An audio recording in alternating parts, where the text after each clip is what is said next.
سلام سلام حبوباتي، لو بليزير est pour moi.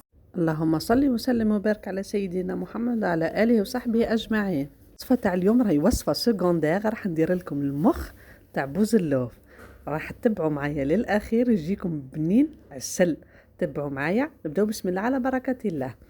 هذا كنت نحيته قبل من بوزلوف، شفتوني حبوباتي قسمته على النص وجبت المخ تاعي. هاي ليكم نحيته دو كوتي وراح نتفتفو. حطيت زويدة هنا وثلاث فصات توم كبار، اللي ما عندهاش دير 6 فصات توم صغار. هاي ليكم حبوباتي، نقليها هكا مليح.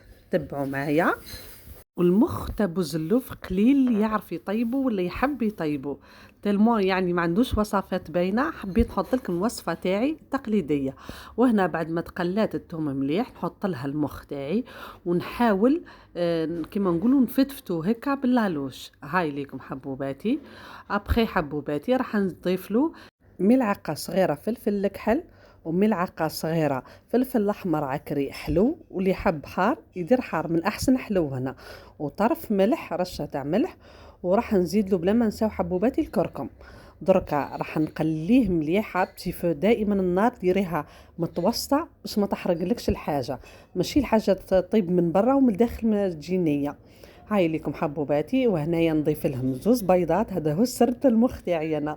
ندير لهم 2 بيضات، نحاول نقليهم كيما لوملات حبوباتي. المخ انا ديما ناكلو الحق بالبيض.